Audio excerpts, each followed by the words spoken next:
Quero convidar a todos os cafeicultores, na próxima quinta-feira agora, é a nossa audiência pública em Nova Resende. É na Câmara Municipal de Nova Resende, às 13 horas, audiência pública. E quando o café vai bem na nossa região, todo mundo vai bem, o comércio vai bem, o borracheiro vai bem, a construção civil, o pedreiro, o servente, a família do café, o produtor, o apanhador de café, o terreireiro, o maquinista, o tratorista.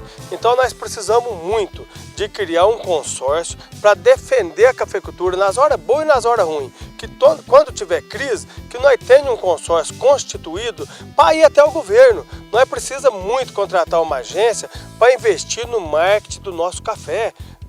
Passou a Copa do Mundo, o mundo não viu o nosso café. Vem as Olimpíadas, se nós não tivermos em alerta agora, construir um consórcio, buscar apoio do governo estadual, do governo federal, colocar uns 500 outdoor no Rio de Janeiro do nosso café. Ninguém está fazendo propaganda do nosso café. E hoje todo produto tem que ter propaganda, tem que ter o marketing. Quantas agências de qualidade, agência boa que tem aqui na nossa região, que tem no país? Nós precisamos investir e defender o nosso produto. Por isso eu convido a todos os cafeicultores, a toda da família do café, para que venha aqui em Nova Resende, na próxima quinta-feira, às 13 horas, participar da audiência pública do café.